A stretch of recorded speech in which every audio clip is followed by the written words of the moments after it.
Bien, el presidente Sebastián Piñera decretó zona de catástrofe para todas las comunas continentales de la región de Valparaíso, esto por la grave sequía que está afectando a agricultores y ganaderos. Esta medida va a regir por 12 meses a partir del próximo 26 de septiembre. Bueno, queremos hablar de los efectos de esta crisis hídrica, del impacto de estas medidas junto a Juan Carlos Kuchakovich. Él es académico de la Facultad de Ingeniería y Arquitectura de la Universidad Central. Juan Carlos, bienvenido, ¿cómo estás? Hola, buenos días. La medida de la zona de catástrofe, ¿qué significa? ¿Qué significa en la práctica? ¿Qué es lo bueno de los decretos de este tipo? En la práctica lo que significa es que el presidente o la intendencia, en este caso, va a poder contar con un recurso directo para poder generar soluciones inmediatas. Y con recursos extra, entiendo, porque los decretos de emergencia anteriores siguen vigentes, estos son más recursos de manera paralela. Claro, pueden ocupar fondos que tiene el Estado para poder, ¿no es cierto?, ser destinados a situaciones de este tipo de emergencia, como puede haber sido cuando fue la emergencia en Chaitén, otro tipo de situaciones como esta. Esa es la característica especial, que es plata fresca que tiene que ser ocupada básicamente para parchar situaciones que en realidad venimos arrastrando de mucho tiempo atrás. Ese es el problema fundamental. ¿Cómo ves tú el fenómeno de esta sequía en particular? Porque acá estamos hablando en Valparaíso de una década con estrés hídrico importante. Los números son súper impactantes. Han muerto 5.000 cabezas de ganado en la región, 99.000 colmenas afectadas, 108.000 cabezas de ganado que están amenazadas.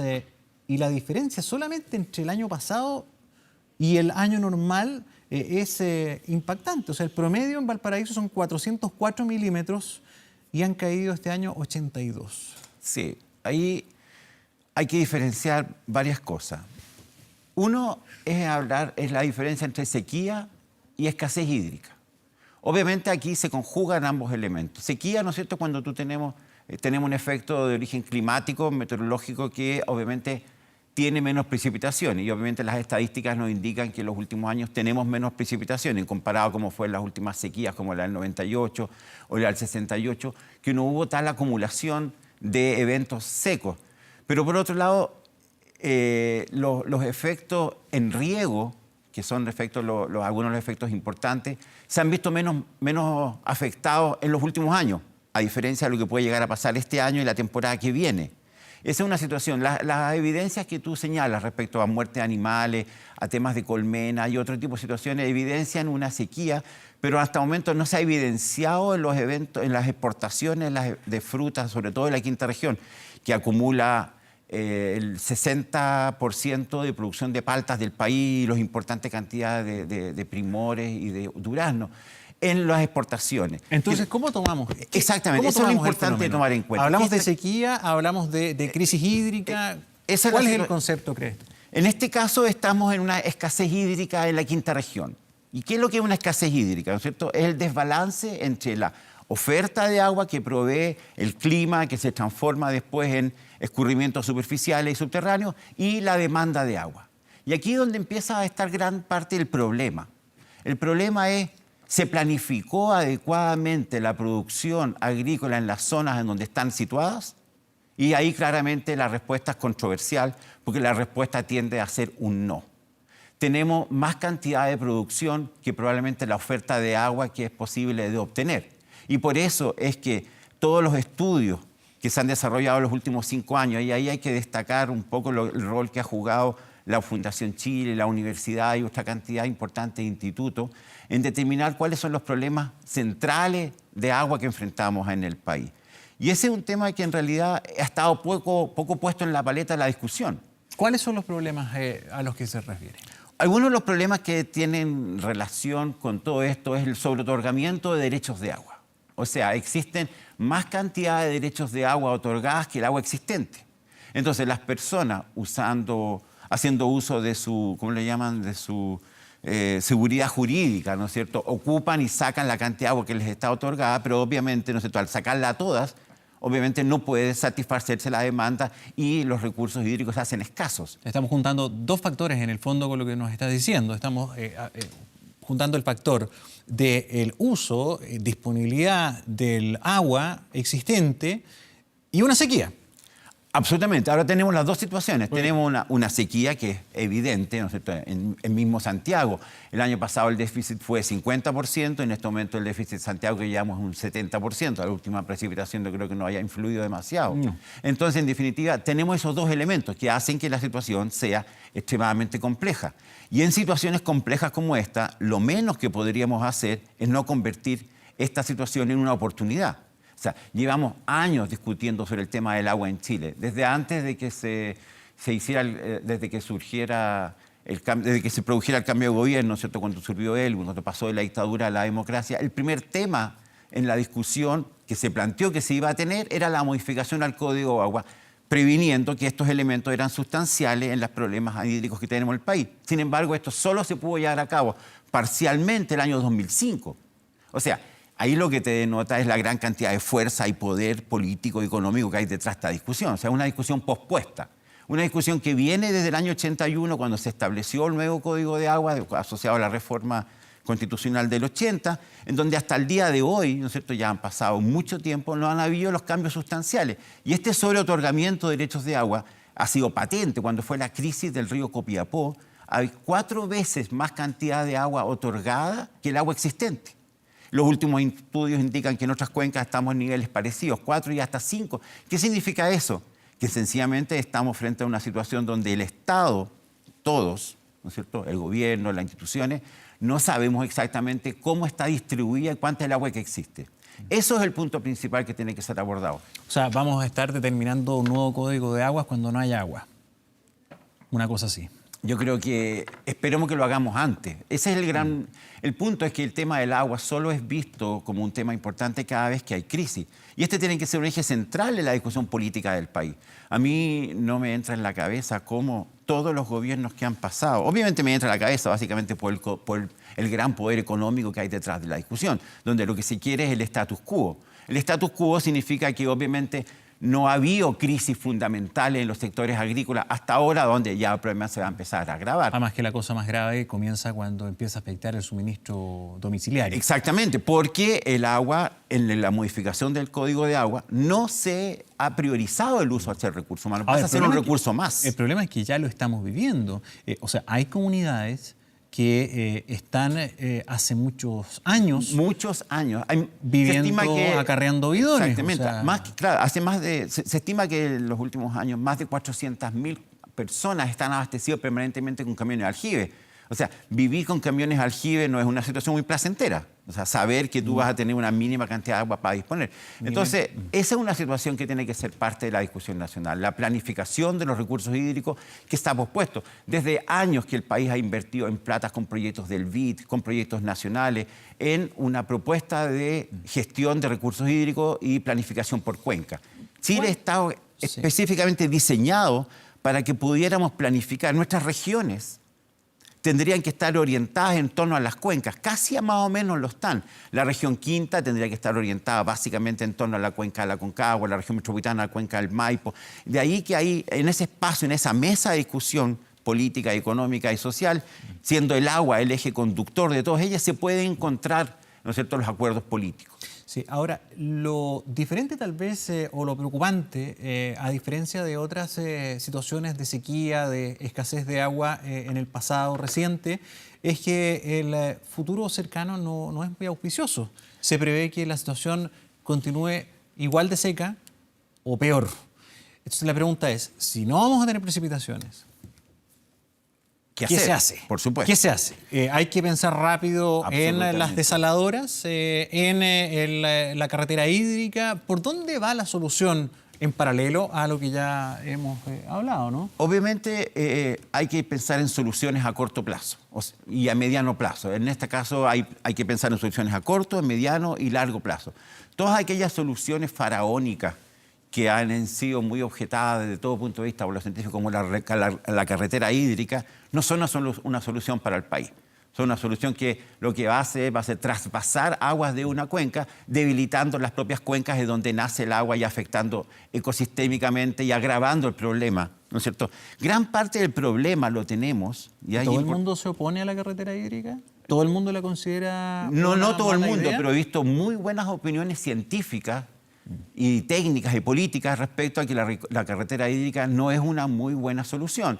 Me parece que es un tema que tiene que ser discutido a nivel nacional. De hecho, el estudio de la radiografía del agua o el escenario de agua de la Fundación Chile coloca el trasvase de Cuenca, como la carretera hídrica, como uno de los problemas más complejos a poder ser abordados en los 4 ámbitos: sociales, económicos, ambientales y no me acuerdo cuál otro ámbito. Entonces, esa es una situación que se propone ahora, pero tiene una perspectiva demasiado a largo plazo. Obviamente las desaladoras también pasan a ser un rol importante que tienen que ser implementadas desde ya. Hay proyectos que ya están en marcha. No, me parece que las desaladoras es un tema importante.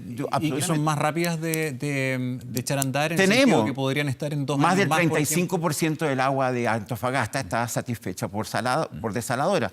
Copiapó también. El Estado invirtió en la última desaladora. Hay municipios que han hecho también la inversión. Hay municipios que han hecho Pocos, sí, debieran estar muchos más los municipios involucrados. Pero un tema importante es aumentar la eficiencia en el riego. La eficiencia promedio del riego en Chile es del orden del 40%.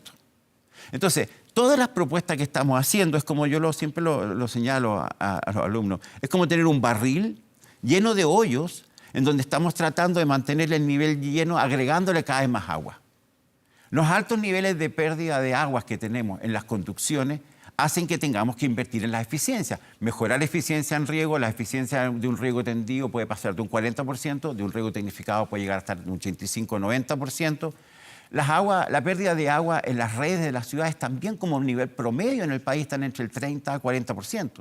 O sea, en paralelo, mientras pensamos en estas grandes soluciones que son importantes de planificar, tenemos que hacernos cargo de cómo mejoramos la infraestructura existente. Eso es un tema que en realidad sigue pospuesto. ¿Por qué? Porque eso genera gran cantidad de recursos en las inversiones que se están haciendo a largo plazo. Otro tema importante es el rol del Estado. Hemos visto un Estado muy distante de realmente las soluciones del país. En estos últimos años de gobierno realmente no hemos visto ninguna decisión sobre proyectos a hacer en el sector justamente de mejorar la eficiencia hídrica. Son propuestas que están pospuestas. Ahora recién van a pasar 2 años, van a pasar 2 años más y no se ha generado una buena inversión. La cartera de inversiones de este gobierno al menos sí tienen en carpeta todo lo que está enfocado a la construcción de nuevos embalses, de nuevas contenciones. Pero muchos de esos ya están a niveles de diseño avanzado. Claro. Ahora el tema es que esos son receptáculos de lluvia. Absolutamente. Si no llueve, van a ser piscinas secas, digamos. Absolutamente. Yo creo que también una de las cosas que pasa, el Estado tiene que involucrarse más activamente es, por ejemplo, con desarrollar actividades para el recambio de plantas y de plantas que tengan menos consumo hídrico. Reembolsos, por ejemplo, por el recambio de todos los WC que tenemos en las casas. Existen muchas iniciativas donde tiene que haber incentivo para el cambio de la infraestructura que tenemos. El pasto. Por ejemplo, pensar en jardines ingleses en un clima semidesértico como Santiago es vivir en un sueño que realmente no es el que merece el clima que tenemos.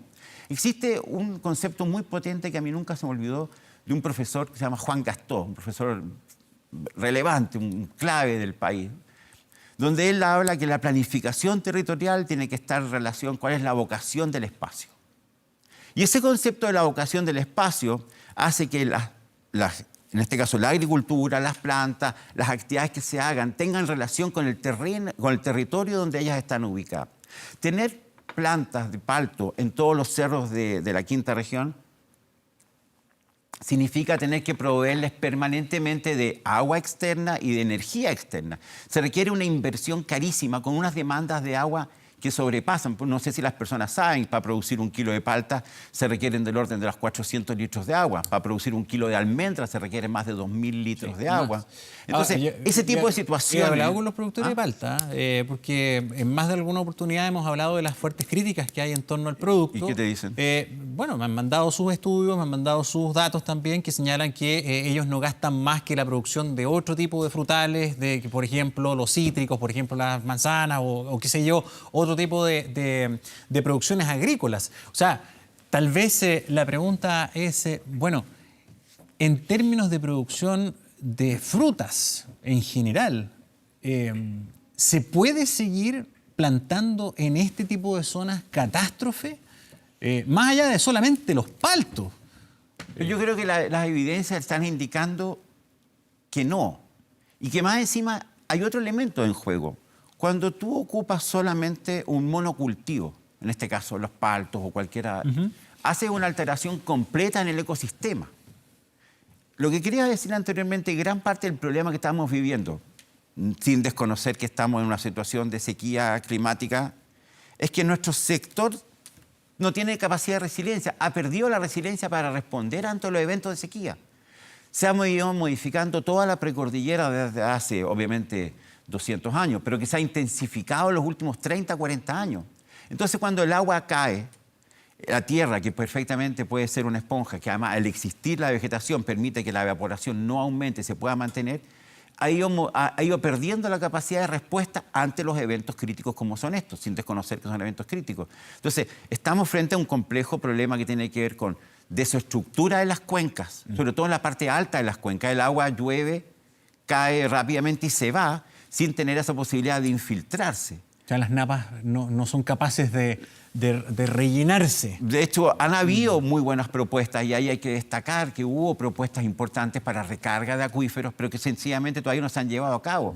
Chile tiene el gran problema en este tema hídrico que pospone las soluciones hasta el próximo evento. Yo creo que nos pasa cada vez yo creo que en el terremoto del 2010 aprendimos mucho y rápidamente se cambiaron varias normas en temas estructurales, que son temas que enseñamos en la Universidad Central, ¿no es cierto? Avanzamos El mucho. 2017 tenemos un cambio notable y hay que reconocer que el país tiene una fuerte capacidad de respuesta frente a los sismos. Frente a la situación agrícola, aún no. Este es el momento para hacer los cambios. No hay que tenerle miedo a hacer los cambios políticos y hacer los cambios sociales que la regulación necesita. Hay una diversidad de temas que podríamos hablar, se nos comienza a acabar el tiempo, pero hay una preocupación extra porque cuando hemos visto la amenaza de incendios forestales, todos hemos sido testigos de cómo la forma más rápida de atacarlos, de abordarlos, es el lanzamiento de agua. Agua que normalmente se toma de tranques, ¿verdad? De lagunas, lagos, como el Peñuela en la zona de la región de Valparaíso. ¿Cómo nos va a pillar la temporada? Porque los ríos están casi secos. Sí. Yo me imagino que también este tipo de lagunas y lagos también lo están. Absolutamente, sí. Yo creo que lo que tú planteas es un tema más que relevante para empezar con mucha anticipación ahora a poder generar los cortafuegos adecuados, ¿no es cierto?, a poder generar, ¿no es cierto?, el retiro de la biomasa que está sencillamente siendo materia de pasto seco o ramas secas para... Yo creo que me tocas un muy buen punto. O sea, tenemos que empezar a darle la pelea ahora en seco al incendio. Antes que el tema se produzca, o sea, me refiero, ya estamos en octubre, ya terminamos septiembre, o sea, Chile ya empieza ahora con el cambio de temporada. Por lo tanto, es ahora donde hay que hacer toda la inversión. O sea, CONAF y las empresas que están asociadas a esto tienen que empezar a hacer la pega ahora. Prohibir completamente todo tipo de quemas forestales, aunque sea de 1 hectárea o cualquier cantidad de superficie. Yo creo que ese es un tema fundamental que yo creo que el cambio político aún no asumió. La planificación no es un delito. En este país se considera que planificar, ¿no es cierto?, es una visión centralizada y está el demonio a la izquierda, ¿no es cierto?, ahí generando gran cantidad de temores. Eso es completamente absurdo. Yo creo que cuando fue la crisis prime en Estados Unidos y subprime, ¿qué fue lo que las empresas clamaban? Queremos más regulación.